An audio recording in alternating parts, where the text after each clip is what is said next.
శ్రీ సంజీవ దేవ్ గారి ఆత్మకథ తొమ్మపూడి 9వ భాగం 12/9/20. 15వ అధ్యాయం. అడయార్ విశేషాలు. అనిబిసెంట్ సందర్శనం. జిడ్డి కృష్ణమూర్తితో పరిచయం. ఆ రోజుల్లో అడయార్ అనేది అందానికి, ఆనందానికి, అనురాగానికి, ఆలోచనకు, ఆధ్యాత్మికతకు ప్రతిబింబం. అడయార్లోని థియోసాఫికల్ సొసైటీ ఇందుకు కాదు. అదంతా ఒక నందనవనం. ఎటు చూసినా చెట్లు, పొదలు, లతలు, ఆకులు, మొగ్గలు, పూలు, వర్ణాలు, వాసన. ఇతర సమయాల్లో మనుషుల సంఖ్య చెట్ల సంఖ్యతో పోల్చి చూస్తే చాలా తక్కువ. కానీ డిసెంబర్లో జరిగే కన్వెన్షన్ల సమయంలో మాత్రం ఇక్కడ జనసంఖ్య కూడా చెట్ల సంఖ్యతో సమానం. విశాల విశ్వంలోని ప్రతి మూల నుంచి వచ్చిన మనుషులుంటారు. ప్రతి మతానికి సంబంధించిన మనుషులు వస్తారు.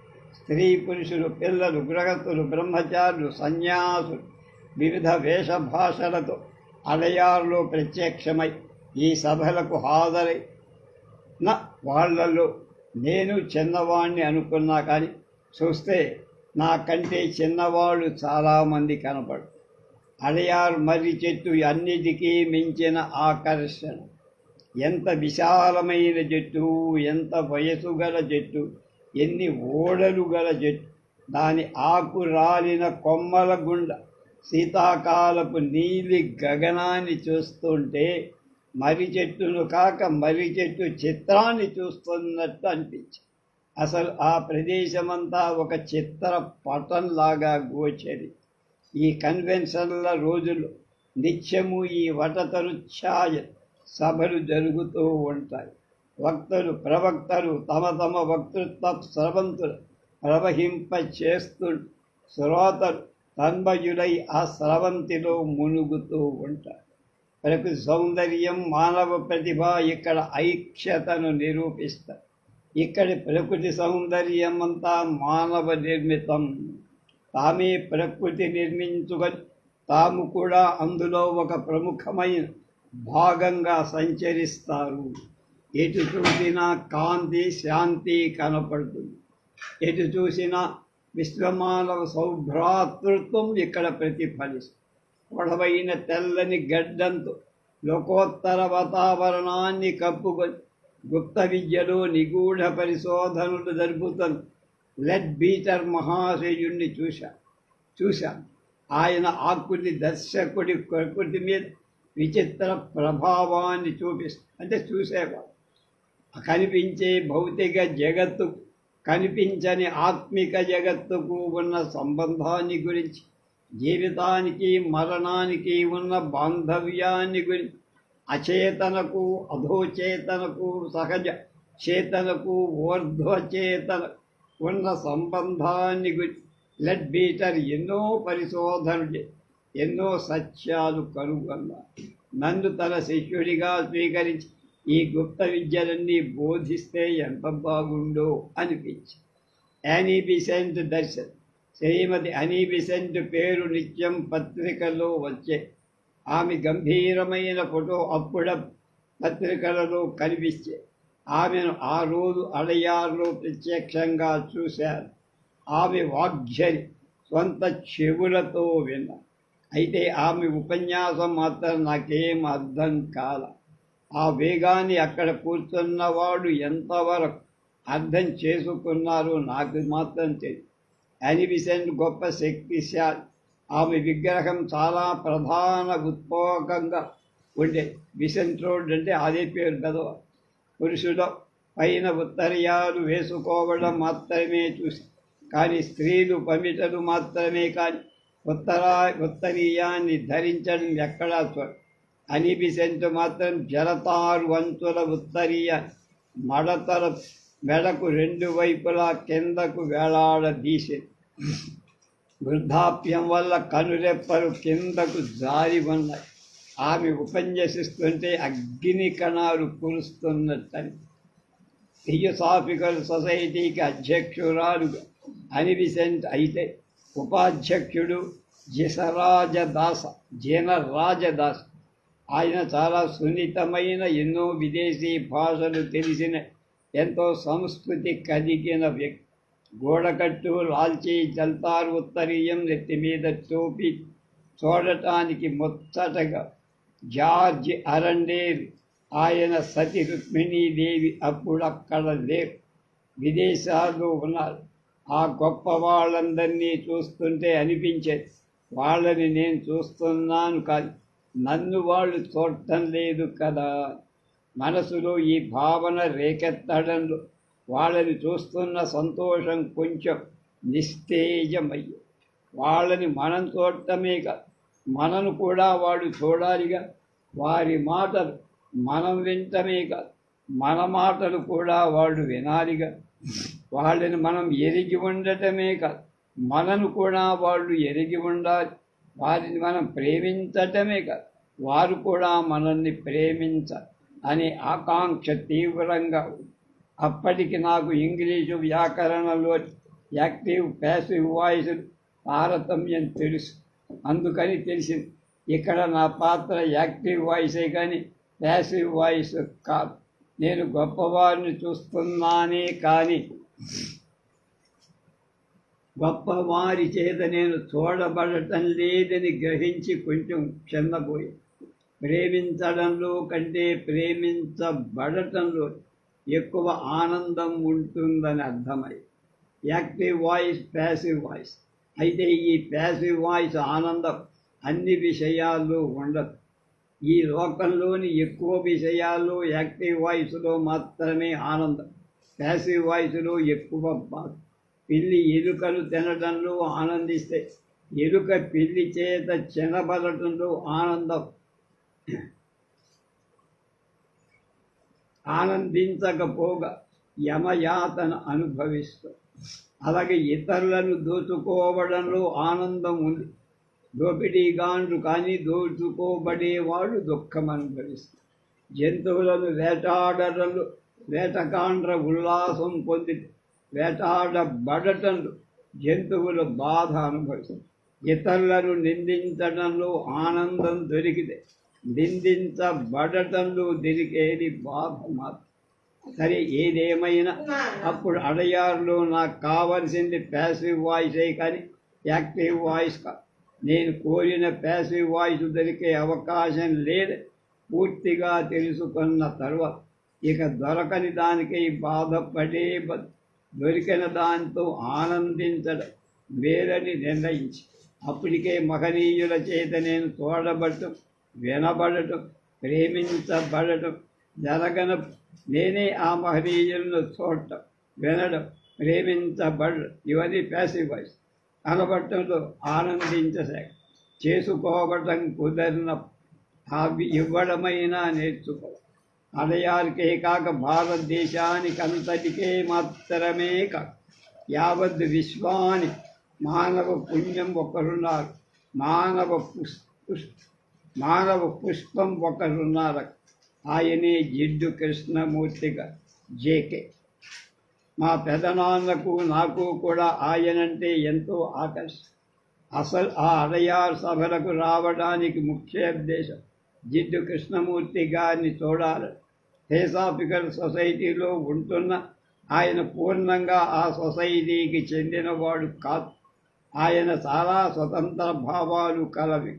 ఆయన రూపం ఎంతో సౌకుమార్యంగా, తేజోవంతంగా, భావాత్మకంగా, తన్మయ భావానికి ప్రతిబింబంగా గోచరి. రూపంలో, భావంలో, మాటలు, నడకలు ఏదో అవర్ణనీయమైన గొప్ప కళాత్మక లాలిత్యం గోచరి. ఆ కనిపించే జగత్తు అంచులను దాటి దూరపు క్షితిజ రేఖలకు అవత చొచ్చుకుపోయే చురుకు గల ప్రశాంత దృష్టి ఆయన. జిడ్డు కృష్ణమూర్తి ఒక గొప్ప జీవన శిల్పి. అడయారులోని మర్రి చెట్టు క్రింద ఆయన ప్రసంగాలు విన. ఇతరుల ఇంగ్లీషు ప్రసంగాలు నాకు కూడా బొత్తిగా బోధపడలేదు, కానీ జిడ్డు కృష్ణమూర్తి గారి ఇంగ్లీష్ ప్రసంగం మాత్రం అక్కడక్కడ అర్థమై. To understand what life is అనే వాక్యం the fulfilment of human aspirations అనేది ఆయన ప్రసంగంలో ఒకటి కంటే ఎక్కువ సార్లు వినిపించారు. మిగతా వారిని నేను మాత్రమే చూసి వారి చేత చూడబడకపోయినా పర్వాలేదులే, కానీ జిడ్డు కృష్ణమూర్తి గారిని నేను చూడటం మాత్రమే కాదు, ఆయన వల్ల నేను చూడబడాలి కూడా. ఆయన వాక్కులు నేను వినటమే కాదు, నా మాటలు కూడా ఆయన చేత వినబడ. అటువంటి అవకాశం నిమిత్తం కోసం నిరీక్షిస్తూ కూర్చో.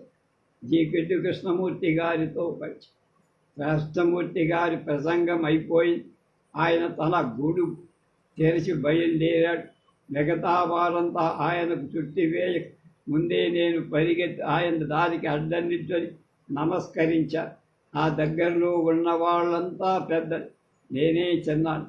కృష్ణమూర్తి గారు చెండు నవ్వుతో నా భుజం మీద చెయ్యేసి వేర్ డూ యు స్టడీ అనిపిస్తుంది. ఆయన తెలుగువాడని, ఆయన స్వల్పంగా తెలుగు కూడా మాట్లాడగలడు. నేను ఇదివరకే విన్నందున ఆయనకు నేను తెలుగులోనే జవాబు చెప్పి అంతటో ఆయన కొంచెం ఎక్కువగా చిరునవ్వుతో మంచిది, సాయంత్రం కలుద్దాం అని సాగిపోయారు. ఆయన వెనక భాగం చూస్తూనే నిలిచిపోయి ఇక నా ఆనందానికి హద్దులు లేవు. ఆ మహనీయుణ్ణి నేను చూడటమే కాదు, ఆయన చేత కూడా చూడబడ్డా. ఆయన మాట నేను వింటమే కాదు, నా మాటలు కూడా ఆయన వల్ల వినబడ్డా.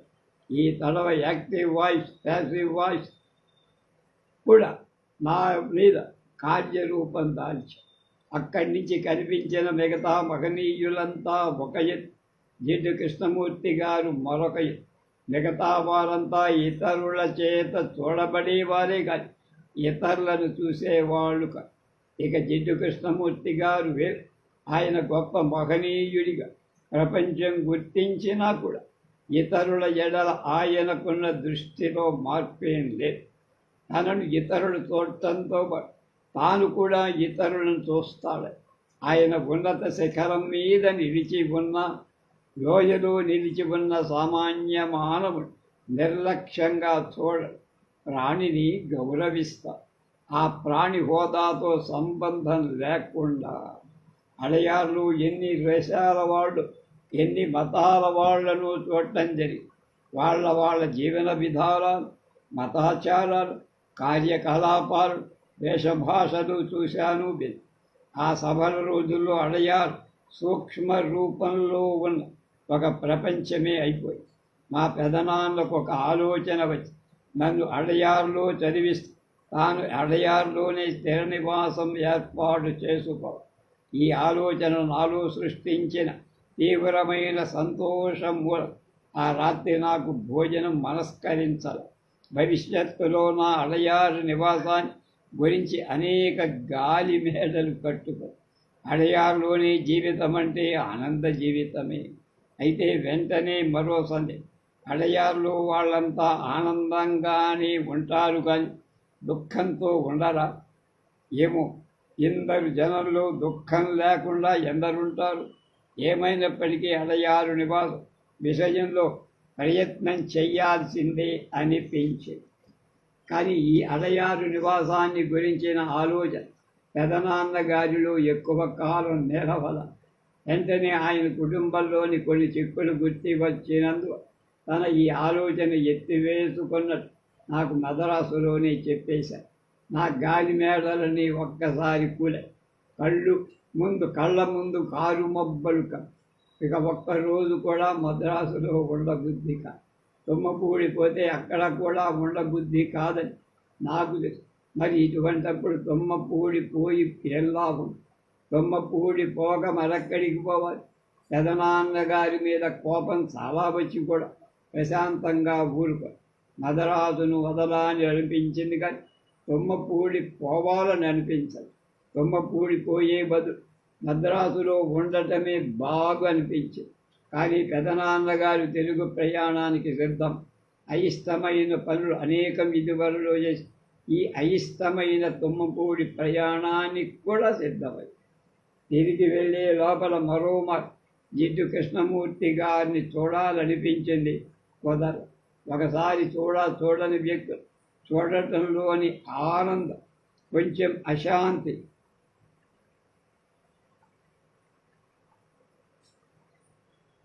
దీనికి సంకోచం కనిపిస్తుంది. కానీ ఒకసారి చూసిన వ్యక్తిని మళ్ళీ చూడటంలో ఆనందం, శాంతి నిమిడి ఉంటుంది. స్థిరత్వం నిలిచి ఉంది. అపరిచితుల సందర్శనం ఆనందాన్ని ఇస్తే పరిచితుల సందర్శనం అధిక ఆనందాన్ని ఇస్తుంది. కృష్ణమూర్తి గారు అప్పటి పరిచితులలో లెక్క సరే. కృష్ణమూర్తి గారిని రెండవసారి చూడకుండానే మద్రాసు వదిలేశాం రాత్రి బండి. రాత్రంతా అడయారులోని ప్రకృతి జ్ఞాపకాలు, లెడ్ బీటర్ జ్ఞాపకాలు, రాజదాస జ్ఞాపకాలు, యానిబీసెంట్ జ్ఞాపకాలు, అన్నిటికీ మించిన జిడ్డు కృష్ణమూర్తి జ్ఞాపకాలు నాతో సహా రైల్లో ప్రయాణం చేస్తూ నన్ను నిద్రపోనివారు. ఇంటికి వెళ్ళిన తర్వాత నడవాల్సిన జీవన విధానం ఎటువంటిదో తేల్చుకోలేక తల వేడెక్కిపోతుంది.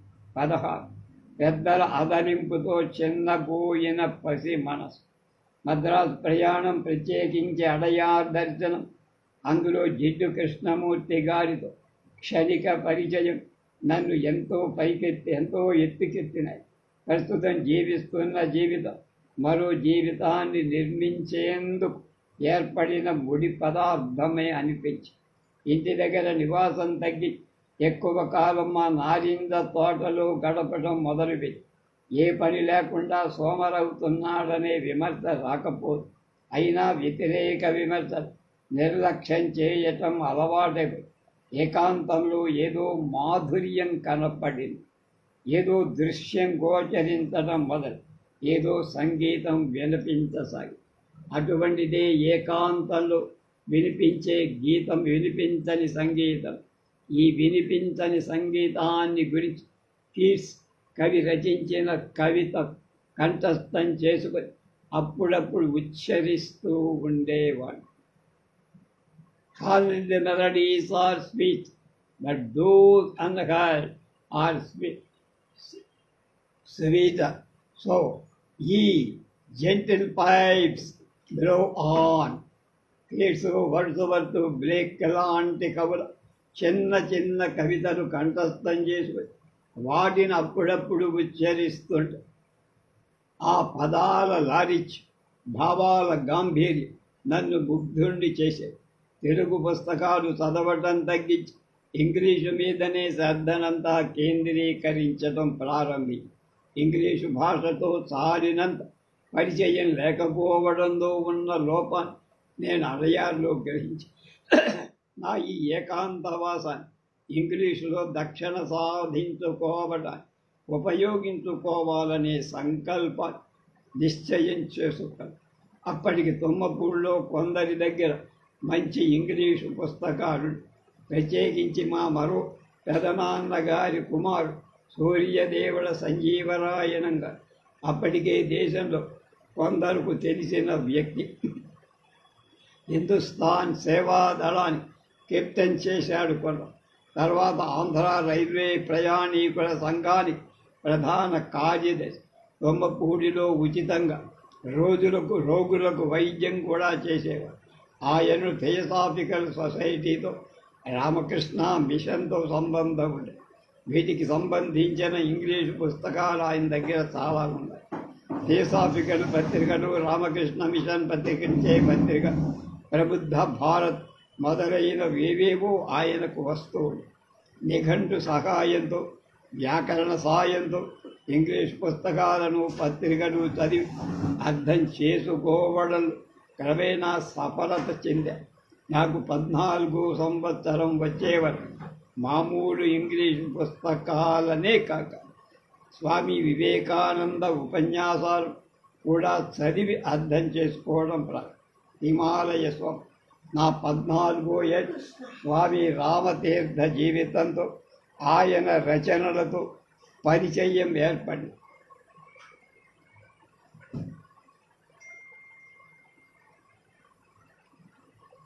ఆయన హిమాలయ పర్యటనలు, ఆయన చేసిన హిమాలయ వర్ణనలు నాలో హిమాలయాల మీద తీవ్రమైన ఆసక్తి కలిగి హిమాలయం పేరులోనే ఏదో లోకోత్తరమైన ఆకర్షణ శక్తి ఉందనిపించి హిమశిఖరాలు, దేవదారు అరణ్యాలు, జలపాతాలు అవన్నీ నన్ను తన వైపు లాక్కుంటున్నాయి. తమను ఒకసారి చూసి పొమ్మని ఆహ్వానిస్తాను. హిమాలయాలను చూడగానే ఆకాంక్ష క్రమేణా వృద్ధి కాగా హిమాలయాలు గురించి పుస్తకాలు చదవటంలో ప్రత్యేక ఆనందం తట్టసాగి సాధ్యమైనంత త్వరలో హిమాలయాను సందర్శించే నిర్ణయం స్థిరపడిపోయింది. స్వామి రామతీర్థవాక్కులు నాలో నూతన చైతన్యాన్ని సృష్టించారు. ఆత్మవిశ్వాసాన్ని రూపొందించి మానవుడికి అసంభవం లేనే లేదని, ఇచ్ఛాశక్తి నెరవేర్చలేని కార్యమే లేదని, మానవుడు తాను కోరిందంతా కాగలడని మొదలైన సత్యాలు నాలో నివాసం ఏర్పడుతాయి. అయితే నేను ఏంగా మారాలి? ఇంకా నిశ్చయించుకోలేకపోయా. నా జీవితంలోని పరమ లక్ష్యమేమిటి ఇంకా నిర్ణయించుకోలేకపోయా. మొత్తం మీద కొంతకాలం తుమ్మపూడిని వదిలి వండాలని మాత్రం ఒక నిర్ణయం. ఉదయాన భోజనానందం ఇన్ని పుస్తకాలు పట్టుకొని నారింజ తోటలోకి రావడం, కొంచెం సేపు చదవడం, పుస్తకం మూసి ఆవల పెట్టి ఆ పచ్చగడ్డి మీద పడుకొని ఆకాశాన్ని చూస్తూ ఆకాశంలో తేలిపోతున్న మేఘాలు పరిశీలిస్తూ చదివిన విషయాన్ని స్మరణకు తెచ్చుకుంటూ కొంతసేపు గడి మధ్యాహ్నం మళ్ళీ భోజనాన్ని ఇంటికి వచ్చి మళ్ళీ వెళ్ళిపోయే వాడిని తోట.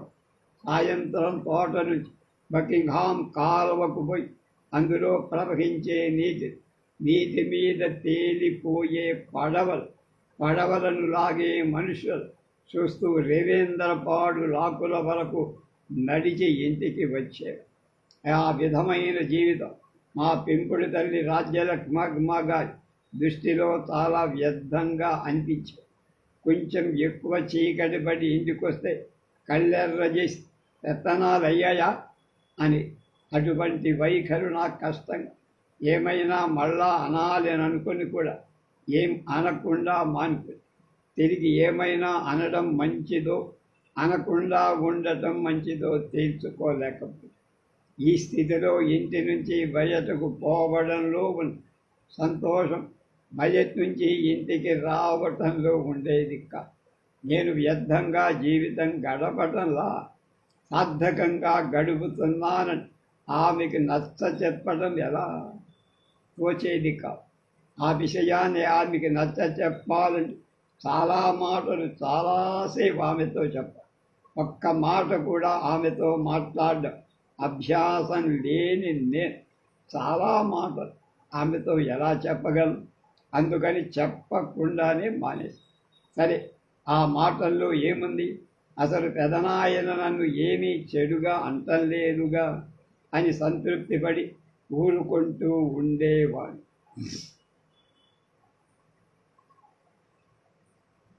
ఉంగరాల జుట్టు, నా వంకరు తిరిగిన జుట్టు మీద నాకెంతో ప్రీతి. నా క్రాపును రోజు ఎన్నోసార్లు దువ్వారు. రవీంద్రనాథ్ ఠాగూర్, ఉమేష్ చంద్ర బెనర్జీ, జగదీష్ చంద్ర బోస్ మొదలైన వాళ్ళ ఫోటోలు నాకెంతో ఇష్టంగా ప్రియంగా. వాళ్ళ జుట్టు మధ్య పాపిడి దువ్వి ఉండే. వారి మీద ప్రీతి చొప్పునో లేక నిజంగా మధ్య పాపిడి రమ్యంగా తట్టినందువల్ల నేను ఇదివరకు తీస్తున్న పక్క పాపిడి మాని మధ్య పాపిడి తీయటం ప్రారంభించి, మధ్య పాపిడికి రెండు వైపుల జుట్టు వంకరులు తిరిగి అందంగా కనిపించి నాకు మరో సందేహం కూడా చెయ్యకపోలా. నేను అద్దంలో చూసుకున్న క్రాపు అందంగా క్రాపు మాత్రమే అందంగా గోచరించడమా, లేక నా ముఖం కూడా అందంగా కనపడుతోందా అనే సందేహం వచ్చి, నా ముఖం నా దృష్టిలో మాత్రమే కాదు ఇతరుల దృష్టిలో కూడా అందంగా కనపడాలని నా అభిలాష. జుట్టులో ఒక విలక్షణత, కళ్ళలో ఒక కమనీయత, ముఖ వైఖరిలో ఒక కోమలత ఉండాలని అభిలాష మాత్రమే కాదు, ఆ లక్షణాలను నా ముఖంలో ఉన్నాయనే విశ్వాసం ఇతరులు కూడా నాకు ఈ విశ్వాసాన్ని దృఢపరిచేవారు. అందమైన ముఖాలు స్త్రీలకు పురుషులకు కూడా చాలామందికి ఉంటాయి. అయితే ఆ అందాల్లో కొన్ని నాకు ఇష్టంగా తట్టే కొందరి అందాలు నా దెందానికి కటువుగా కనిపించి మార్దవం కోమలము మొదలైన లలితమైన వైఖరులతో కూడిన అందం మాత్రమే నాకు ఆనందాన్ని ఇచ్చేవి. కఠోర వైఖరులు అందాన్ని ఇచ్చేవి. ముఖం చూడగానే అందులో ప్రేమ, తెలివి, సౌశీల్యత మాట్లాడుతున్నట్టు తట్టిన ముఖాన్ని మాత్రమే సుందర ముఖంగా నేను భావించేవాడు. ఆడపిల్లలు తలలు దువ్వుకునే సమయానికంటే కూడా ఇంకా ఆలస్యంగా దువ్వుతాడు మన అబ్బాయి తన క్రాపుననే విమర్శలు కూడా ఎంతో వచ్చాయి. ఎవరేమనుకున్నా సరే నా క్రాపు నేననుకున్న విధంగా రూపొందేంతసేపు దువ్వేవాడు. నా క్రాపు నేను అనుకున్న ప్రకారం బాగా రాని రోజు మనసంతా మసకగా ఉంది. కోనాయపాలెం మక అప్పుడప్పుడు కోనాయపాలెం మేనమామ గారి ఇంటికి వెళ్ళి 10 రోజులుండి వస్తూ ఉంటాడు. అమ్మమ్మ కోట్లో బాబు అప్పుడప్పుడు తొమ్మపూడి వచ్చి కొద్ది రోజులుండి పోయాడు. నా 14వ ఏట శీతాకాలంలో కోనాయపాలెం వెళ్ళి 1 రోజులు పైగా అక్కడ స్వచ్ఛందంగా కాలం గడిపి వచ్చిన బాధల్లా ఏమిటంటే వెళ్ళే రోజు అమావాస్య రాత్రి అయిన వెన్నెలలో వెళ్ళేవాడు.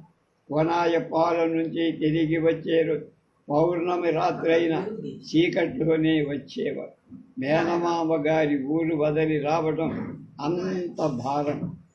నా 14వ ఏట కోనాయపాలెంలో 1 రోజులు పైగా ఉన్న అంతకు పూర్వం స్నేహితులతో పసితరపు తెగని జ్ఞాపకాలు చెప్పుకోవడంలో ఊరు బయట వాగుల వద్ద శిఖాలలో ఇంకా అనేకానేకైన వయస్సుకు మించిన శక్తికి సంబంధించిన రహస్యాలు తెలుసుకోవడం, నా తోటి అమ్మాయిలు ఎవరెవరు పెద్ద మనుషులు ఎవరింటికి వెళ్ళి కళ్ళు కాబోతుంది మొదలైన వివరాలు తెలుసుకోవటంలో కాలం గడిచిపోయి ఇక్కడికి 10 మైళ్ళ దూరంలో ఉన్న ఊరు వెళ్ళి మా పెద్దల్ని కూతురు ఆమె భర్త వాసిరెడ్డి కోటయ్య గారిని చూసి రావడానికి ఒకరోజు తెల్లవారుతుండగా గుర్రం మీద నేనొక్కడే బయలు.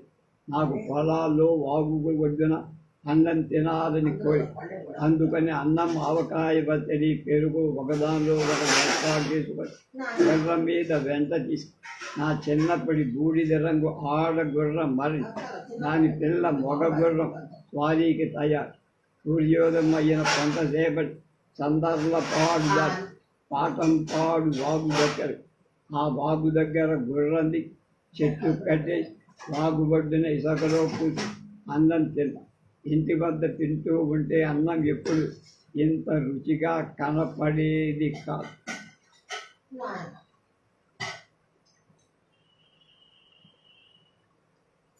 ఎంతో రుచిగా వాగు దొడ్డు ఆవకాయ పచ్చడి పెరుగుతో భోజనం ముగించుకొని మళ్ళీ గుర్రం ఎక్కా.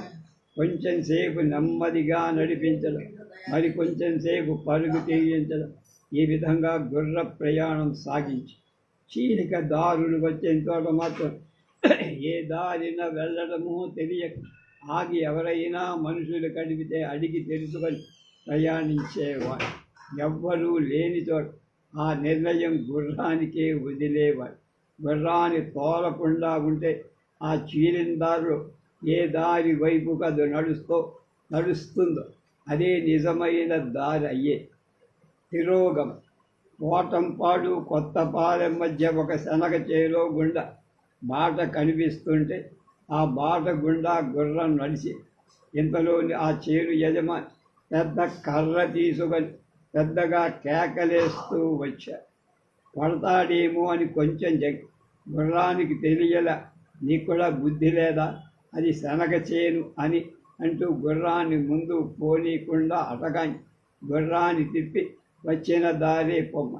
నేనేమీ నోరెత్తకుండా వచ్చిన దారినే వెనక్కు వచ్చి చుట్టూ తిరిగి వీధిలో ఉన్న దారి గుండా ప్రయాణం సాగించి, పెద్దవాళ్ళు లేకుండా నువ్వు ఒక్కడివే అసలు ఎందుకు బయలుదేరావు, మొనగాడులాగా అని మళ్ళీ గద్దించాడు ఆ చేరు జడి. నాకు కోపం వచ్చి నవ్వు వచ్చి కోపాన్ని మింగి నవ్వును మాత్రమే బయటకి రప్పించి ఆయనకు ఆ నవ్వు నచ్చల. పళ్ళికిలించి ఇంకా నవ్వుతున్నావా పైగా అని నవ్వుతుంటే ఆయనకు నచ్చనప్పుడు నేను నవ్వనే దిగమి కోపాన్ని ప్రదర్శిస్తే ఆయనకు నచ్చేదా?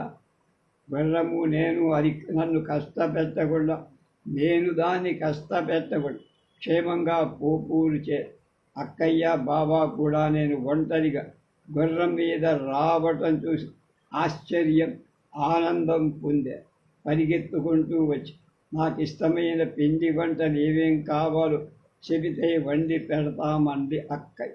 ముందుగా అల్లం ఉల్లిపాయలు పచ్చిమిరపకాయలు వేసిన పకోడీలు వండి పెడతామని. 17 అధ్యాయం రేపు. కృష్ణానదీ తీరాని మా విహారయాత్ర కోనాయపాలెంలో నక్కల పాటకచ్చి.